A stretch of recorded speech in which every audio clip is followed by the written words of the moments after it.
ध्यानद्वारा स्थूल सूक्ष्म शून्य प्रष्ट भएपछि पूर्ण प्रति गर अर्पण श्रद्धा भक्ति सबै गति। अत्यन्तै महत्त्वपूर्ण ध्यानको सूत्र।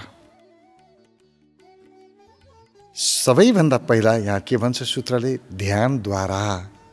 बिना ध्यान कुनै पनि कुरा स्पष्ट हुँदैन। हामी कुनै पनि विषयलाई प्रष्ट रूपमा जान्न चाहन्छौँ भने त्यो विषयमा हाम्रो ध्यान जानै पर्छ। राम्रोसँग ध्यान लागेन, ध्यान गएन त्यो विषयमा भने त्यसमा हामी प्रष्ट हुनै सक्दैनौँ। त्यसको विषयमा हामीलाई ज्ञान हुँदैन।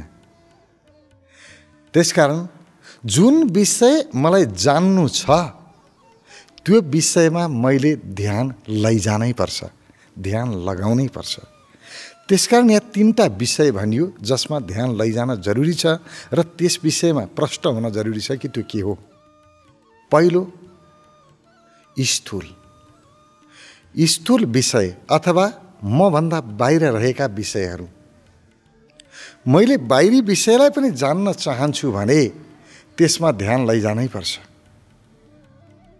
जुन विषयमा काम गरिरहेको छु, जुन विषयलाई हेर्दैछु, जुन विषयलाई सुन्दैछु, जुन विषयको स्वाद लिँदैछु, जुन विषयको गन्ध लिँदैछु, जुन विषयलाई म छुँदैछु त्यसमा ध्यान जानु पर्यो कि परेन?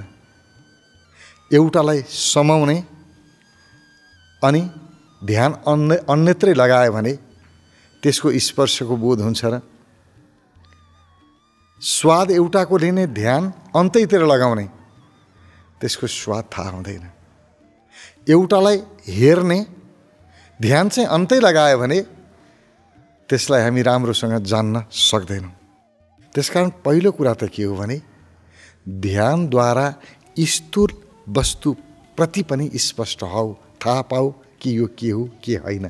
त्यसको लागि ध्यान अनिवार्य रूपमा लगाउनुपर्छ। जुन विषय म जान्न चाहन्छु त्यहाँ ध्यान लगाउने, जुन विषय जान्न चाहन्न छोडिदिनुहोस् त्यसलाई, नजाने गाउँको बाटो नसोध्नु। जुन विषय मलाई जान्नै छैन त्यसमा म किन ध्यान लगाउने? जे चाहिन्छ त्यसमा ध्यान लगाउनुपर्छ। यो स्थूल विषय भयो। अर्को सूक्ष्म विषय। सूक्ष्मको अर्थ हुन्छ अनुभूति, अनुभव। स्थूल भनेको देखियो बाहिर। कुनै चिज मैले देखेँ, त्यो तातो छ कि चिसो छ त्यसलाई छामेपछि मात्रै थाहा हुन्छ। नरम छ कि कडा छ छामेपछि थाहा हुन्छ। मिठो छ कि मिठो छैन चाखेपछि थाहा हुन्छ। सुगन्धित छ कि दुर्गन्धित छ सुँगेपछि थाहा हुन्छ। राम्रो छ कि नराम्रो छ हेरेपछि थाहा हुन्छ। त्यहाँ ध्यान लगेपछि मात्रै थाहा हुन्छ। बाहिरी विषय, स्थूल विषयहरू अनुभूतिमा आउँदैनन्, गरेपछि थाहा हुन्छ। तर सूक्ष्म विषय मैले ध्यान लैजानै पर्दैन, त्यसै अनुभूतिमा आउँछ। अनुभूति फरक हो। जस्तो मेरो शरीरमा कहीँ दुख्यो, मैले यहाँ चिमोटेँ दुख्यो, मैले चिमोटेँ अब दुखेको थाहा पाउँछु भन्नु पर्दैन, आफै थाहा हुन्छ। मैले सुमसुमाएँ आनन्द भयो, म आफै थाहा पाउँछु, मन लैजानै पर्दैन। सूक्ष्म भित्र छ, स्थूल बाहिर छ, सूक्ष्म भित्र छ, आफूभित्र। सूक्ष्म विषय के हुन्? मेरो मन, मेरो विचार, मेरो भावना, मेरो चित्त, अहङ्कार इत्यादि भित्री विषयहरू, यी सूक्ष्म विषयहरू। त्यसमा ध्यान लैजाऊ। अब ध्यानद्वारा प्रष्ट हुन्छ, ध्यान नलगी त हुँदैन। भित्री सूक्ष्म विषयमा ध्यान लैजाऊ। हामी स्थूल विषयमा त ध्यान लैजान्छौँ, बाहिरी विषयमा, तर भित्री विषयमा ध्यान लैजाँदैनौँ। बाहिरी विषयमा नि सबैले कहाँ ध्यान लगाए हुन्छ र? एकातिर एउटा काम गर्छ सम्झन्छ अर्कै, हात खुट्टाले एउटा काम गर्छ मनले अर्कै काम गर्छ। त्यहाँ त हामीले ध्यान लगाएका छैनौँ। बाहिरी विषय नै हाम्रो प्रष्ट छैन। अब यो सूत्रले के भन्छ? साधना गर। पहिला बाहिरी विषयमा पनि प्रष्ट हौ, जे काम गर्छौ ध्यान त्यहीँ लैजाने अभ्यास गर, बानी लगाऊ। यो ध्यानको सूत्र हो। जे मेरा हात खुट्टाले गरिरहेका छन् मेरो मनले पनि त्यही गरोस्, आज पनि त्यही गर, भोलि पनि त्यही गर, पर्सि पनि त्यही गर, बानी लाग्छ। र मैले जे गरिरहेको छु मेरो ध्यान अन्त जाँदैन, त्यसैमा लाग्छ। र म बाहिरी हरेक विषयमा सफल हुन्छु, त्यसलाई स्पष्टता आउँछ, म हरेक विषयलाई जान्दछु बाहिरी। त्यसै गरी भित्री विषय, सूक्ष्म विषय, मेरो मनले कसरी काम गरिरहेको छ, के हुँदाखेरि मेरो मन विचलित हुन्छ, के गर्दाखेरि मेरो मन शान्त हुन्छ, थाहा पाउनु परेन मेरो मन हो नि। मेरो मन शान्त भएन भनेर रोएर हुन्छ र? के गर्दा चाहिँ मेरो मन शान्त हुन्छ त? शान्त हुने तरिका के हो? थाहा छ नि, यत्रो जीवन भोगिएको छ, आफैलाई अनुभव छ, कसैलाई सोध्नु पर्दैन। कहिले न कहिले त मन शान्त भएको थियो होला नि त। के गर्दा शान्त भएको थियो? सजग हुनु पर्यो नि। हामी त यहाँ शान्त हुन्छ, ध्यान चाहिँ अन्तै छ, त्यसमा ध्यानै लगाउँदैन भने कसरी थाहा हुन्छ? थाहा पाउनको लागि, विषयमा स्पष्टताको लागि ध्यान अत्यावश्यक छ। त्यसकारण के गर्ने? अब मेरो मन दुखी भयो भने पनि त्यसको अनुभव गर्ने कि के कारणले दुखी भयो, कसरी दुखी भयो, भित्र खोजी गर्ने। सुखी भयो भने पनि खोजी गर्ने। मेरो बुद्धि, मेरो विचार कसो गर्दाखेरि विचार चल्छ, कस्तो विचार चल्छ, कुन अवस्थामा कस्तो मन हुन्छ, मनलाई केले प्रभावित पार्दो रहेछ। कतिपय ठाउँमा मौसमले मनलाई प्रभावित पारिरहेको हुन्छ, हामीलाई ध्यानै हुँदैन। आकाशमा बादल लाग्यो भने एउटा मन हुन्छ, बादल छ्याङ्ग उग्रियो भने मन नै अर्को हुन्छ। लाग्दा त आकाशमा बादल हो, तर आकाशमा मात्रै बादल लाग्दैन, मेरो मनमा पनि लागेको हुन्छ। याद गर्नुहोला, आकाश खुलेको दिन र आकाशमा बादल लागेको दिन तपाईँको मन फरक हुन्छ। त्यो सूक्ष्म हो, त्यसलाई अनुभव गर्नुहोस्। सूक्ष्म प्रभाव पर्छ नि, मेरो शरीरमा प्रभाव पर्छ, मनमा प्रभाव पर्छ, त्यसलाई याद गर्नुहोस्। त्यो याद कतिखेर गर्न सकिन्छ? जब त्यसप्रति ध्यान लगाइन्छ। अब यहाँ भन्छ के अरे? ध्यानद्वारा स्थूल सूक्ष्म, स्थूल र सूक्ष्म दुइटैलाई त तपाईँले ध्यान लगाउनु भयो, अर्कोलाई एउटालाई ध्यान लगा भन्छ, त्यो शून्य। शून्यको अर्थ केही पनि छैन। स्थूल छ, सूक्ष्म पनि छ, तपाईँले ध्यान लगाउनु भयो। एउटा स्थिति यस्तो हुन्छ जहाँ केही पनि छैन, खाली। जस्तो स्थूल अहिले देखिरहेका छ, राति निदायौँ, सपना, त्यो सूक्ष्म रूपमा मन चलिरहेको छ। एउटा स्थिति यस्तो आउँछ जहाँ सपना पनि हुँदैन, त्यो पनि हराउँछ, केही पनि थाहा हुँदैन, सुसुप्ति भनिन्छ त्यसलाई। त्यो शून्य हो, सुसुप्तिमा केही पनि छैन, केही पनि थाहा पाइन्न। त्यो त निन्द्रामा बेहोसीमा भयो, होसमा सुसुप्तिमा जान सकिन्छ। होसमा, सपनाभन्दा पर म यहाँ छु, तर मन यति शान्त छ कि केही पनि नभएको अनुभव हुन्छ, शून्यताको अनुभव हुन्छ। आँखा बन्द गरेर हेऱ्यो, कुनै दृश्य नै छैन, खाली छ सबैतिर, निराकार आकाश मात्रै छ, अरू केही पनि छैन, शुद्ध ब्रह्म छ। यो शून्य हो, मनको शून्य अवस्था। एउटा स्थूल अवस्था, अर्को मनको सूक्ष्म अवस्था, अर्को शून्य अवस्था। त्यो शून्य अवस्थामा पनि स्पष्ट कसरी हुन्छ? ध्यान लगायो भने मात्रै हुन्छ। हामीले कति पटक शून्यताको अनुभव गरे हुन सक्छौँ, तर हाम्रो ध्यान त्यहाँ नगएको कारणले त्यो शून्यताको विषयमा हामीलाई ज्ञानै भएन, थाहै भएन। म कतिखेर शून्यमा गएँ र मलाई त्यो शून्यताले कस्तो प्रभाव पार्यो, आनन्द दियो कि दिएन, शान्ति दियो कि दिएन, हामीलाई थाहै छैन। शून्यता परम शान्ति हो, तर त्यो अनुभव गरेर पनि हामीले शान्तिको अनुभूति गर्न सकेनौँ, किनभने हाम्रो ध्यान अन्तै गयो। ध्यानले मात्रै स्पष्टता दिन्छ, ज्ञान दिन्छ। जहाँ ध्यान छैन त्यहाँ ज्ञान छैन। कुनै पनि विषयको ज्ञान लिनु छ भने पहिला त्यो विषयमा ध्यान लगाऊ, अनि मात्रै ज्ञान हुन्छ। यो सूत्रले त्यही भन्छ कि जे पनि तिमीलाई चाहिन्छ, जान्न चाहन्छौ, स्पष्ट हुन चाहन्छौ, त्यसमा ध्यान लगाऊ। तीनटा विषयमा कहाँ कहाँ ध्यान लगाऊ? एउटा स्थूलमा लगाऊ, अर्को सूक्ष्ममा लगाऊ। स्थूल आकार त्यहाँ ध्यान लगाऊ, सूक्ष्म आकार त्यसमा ध्यान लगाऊ, र अर्को शून्य, निराकार। शून्य भनेको के हो? निराकार, कुनै आकारै छैन, त्यहाँ पनि ध्यान लगाऊ। तिमीसँग तीनटा क्षेत्र छ भने तीनटैमा ध्यान लगाऊ न। कति मान्छे त छन् यहाँ, कोही साकारवादी, कोही निराकारवादी। यो वाद के हो? साकार पनि तिमीसँग छ, निराकार पनि तिमीसँग छ। भएको कुरामा ध्यान लगाउनु भाइ, किन यो वाद विवादमा पर्ने? के हो शून्यवादी, के हो स्थूलवादी? यो वादी सादी नबुझेर भनेको हो, नजानेर होइन भने कुनै बात छैन। यसमा सिद्धान्तको कुरै छैन, यसमा त तथ्य छ। यी छ अगाडि छ नि त, हामीसँगै छ। हामीसँग स्थूलता पनि छ, सूक्ष्मताभित्र मन छ, त्योभन्दा पनि गहिरो शून्यता पनि मनभित्रै छ। दिव्य शान्ति, परम शान्ति पनि हामीभित्रै छ। शान्ति बाहिरबाट खोजेर ल्याउने होइन, प्रत्येक व्यक्तिले शान्ति बोकेर हिँडेको छ। मन स्थिर भयो, शान्तिको अनुभव भयो। मन चञ्चल भयो, अशान्तिको अनुभव भयो। आखिर त्यही मन बिचमा बस्या त हो नि, होइन भने शान्ति त छ। त्यसैले आफैसँग भएको कुरालाई यो वाद र ऊ वाद भन्नु जरुरी छैन। कति सम्प्रदायहरू भने स्थूल आकारलाई मान्ने सम्प्रदाय, भगवान माने, स्वरूपलाई माने, ती आकारवादी। अर्को जसले स्वरूपलाई छोडिदिए निराकारवादी। ए बाबा, निराकार आकार हुँदैन, आकार पनि मेरो, निराकार पनि मेरो, दुइटै मेरो। त्यसकारण ध्यान लगाउनु छ भने सबैमा लगाऊ।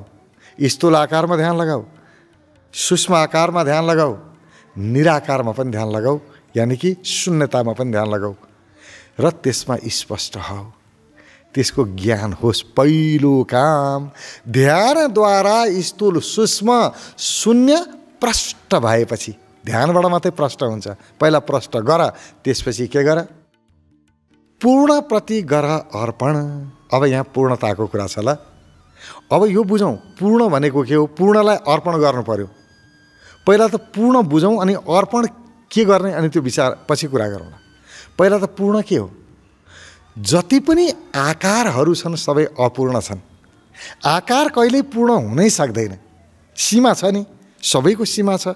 कुनै पनि आकार, यो वस्तु यसको आकार छ, यसको सीमा छ, यति हो, योभन्दा माथि जान सकेन।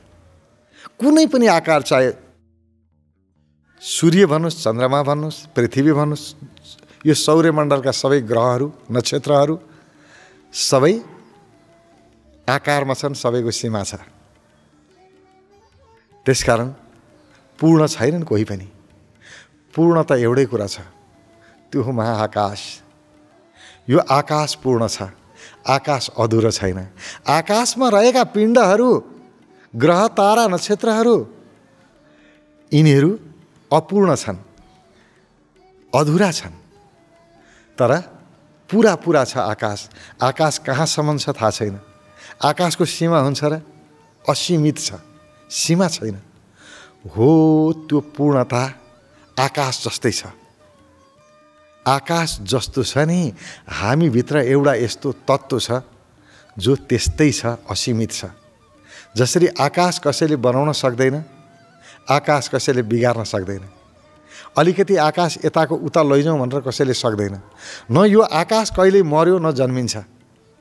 आकाशमा सबै पिण्डहरू जन्मन्छन् अनि मर्छन्। सूर्यको पनि आयु छ अरे, कुनै दिन सूर्य पनि समाप्त हुन्छ अरे, तर आकाश समाप्त कहिल्यै हुँदैन। आकाश न बन्छ न बिग्रिन्छ। आकाश त सत्य हो, थियो, छ र रहन्छ, अविनाशी हो। त्यस्तै आकाश जस्तै अविनाशी तत्त्व व्यक्तिले बोकेर हिँडेको छ, त्यही हो पूर्ण। त्यो पूर्णताको अनुभव गर। त्यो पूर्णता तिमी भित्रको शून्यतामा उपलब्ध छ। जबसम्म मनमा छौँ अपूर्ण, मनमा आकारै आकार, त्यहाँसम्म अपूर्ण मनको पारी छ त्यो पूर्णता। त्यसकारण त्यो पूर्णतालाई अनुभूति गर। त्यो शून्यताभित्र प्रकट हुन्छ पूर्णता। त्यो खाली क्षेत्रमा छ पूर्णता, मन नभएको क्षेत्रमा छ त्यो पूर्णता। पहिला त्यो पूर्णताको बोध गर, त्यो परम सत्यको बोध गर। बोध गर्ने बाटो के हो? ध्यानद्वारा स्थूल सूक्ष्म शून्य प्रकट भए बोध भइहाल्यो। बोधको लागि अरू केही गर्नु परेन। ध्यानद्वारा स्थूलता स्पष्ट हौ, सूक्ष्म स्पष्ट हौ, अनि शून्यतामा स्पष्टता ल्याऊ।